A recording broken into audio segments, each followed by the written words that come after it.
आज का हमारा विषय है न्यूक्लियर फिशन यानी नाभिकीय विखंडन। इसमें हम सबसे पहले यह जानने की कोशिश करेंगे कि नाभिकीय विखंडन को कैसे खोजा गया या ये कैसे पता चला कि कोई नाभिक किसी नाभिक का विखंडन होता है।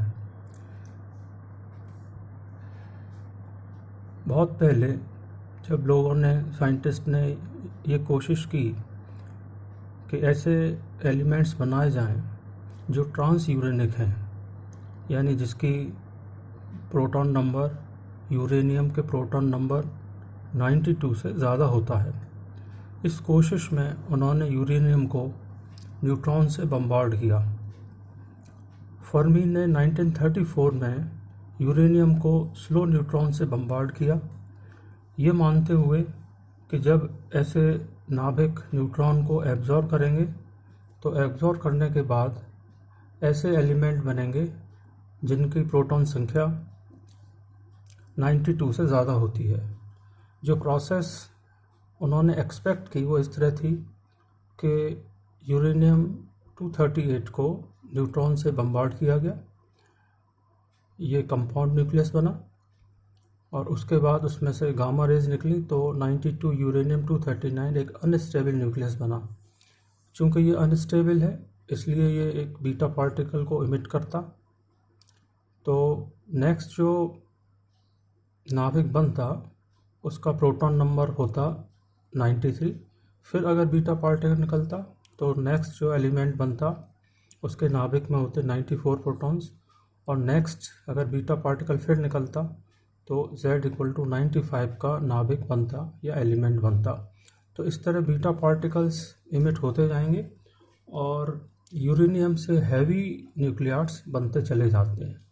ये एक्सपेक्ट किया था फर्मी ने और इसीलिए उन्होंने यूरेनियम को न्यूट्रॉन से बम्बार्ड किया।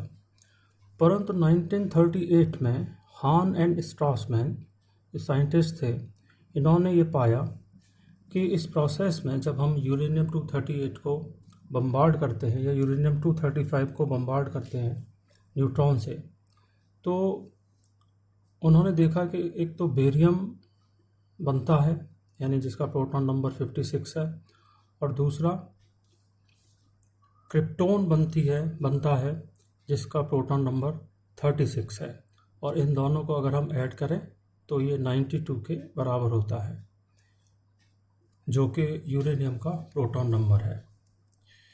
1939 में फ्रिश एंड मैटरर ने इस प्रोसेस को न्यूक्लियर फिशन नाम दिया, क्योंकि उन्होंने पाया कि जो हैवी न्यूक्लियस है अर्थात यूरेनियम, वो न्यूट्रॉन से बम्बार्डमेंट के बाद दो लगभग बराबर टुकड़ों में बंट जाता है, और इसलिए उन्होंने उस प्रोसेस को न्यूक्लियर फिशन नाम दिया। बाद में रिसर्च से यह भी पता चला कि न सिर्फ हैवी न्यूक्लियस ही का फिशन होता है बल्कि लाइटर न्यूक्लियर्स का भी फिशन होता है। जैसे यहाँ एक उदाहरण दे रखा है, यदि हम कॉपर को बम्बार्ड करें हाइड्रोजन से तो सोडियम बना, पोटेशियम बना और साथ में ये एक न्यूट्रॉन बना।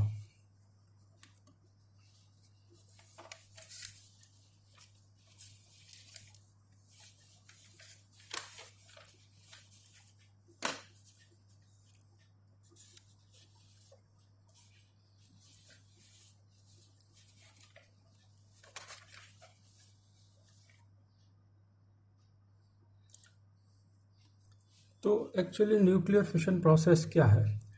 It is a special type of nuclear reaction by which a nuclear splits into two or more lighter nuclides of intermediate mass numbers, either spontaneously or through the absorption of projectile particles like neutrons, protons, alpha particles and electrons। अर्थात जब भी कोई heavy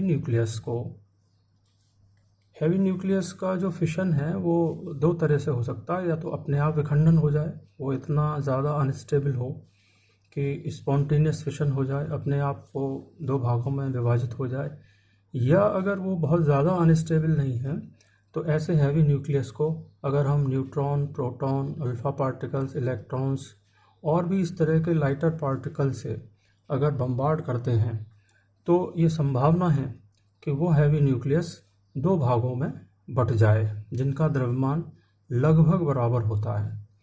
यहाँ हम देखेंगे कि 92 uranium 235 इसको हमने स्लो न्यूट्रॉन से बम्बार्ड किया तो ये कंपाउंड न्यूक्लियस बना 92 यूरेनियम 236, और इसका जो विखंडन है, आगे का जो न्यूक्लियर फिशन है, वो कई तरीके से संभव है।